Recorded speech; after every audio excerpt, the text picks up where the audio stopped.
Hello guys, আজকে আমরা পানি দিয়ে আগুন জ্বালিয়ে দেখাবো।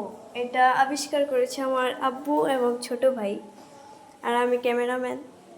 রেডি? প্রথমে যে আমার এদিকে ধর দূর থেকে একটি বোতলে নিয়েছি আমরা কি পেট্রোল এবং আরেকটি বোতলে নিয়েছি পানি এবং এই মোটর দিয়ে পানির মধ্যে প্রেসার দেব, তারপরে এই প্রান্ত দিয়ে আগুন বের হবে। আলিফ ধরো এটা। এখন একটি ম্যাচ কানেকশন দিলেই আমরা আগুন দেখতে পাবো। দেখতে পাচ্ছেন গাইস, আমাদের সেই পানির চুলার আগুন। অনেক আগুন হচ্ছে এটা দিয়ে আমরা রান্না বান্না সব কিছু করতে পারবো।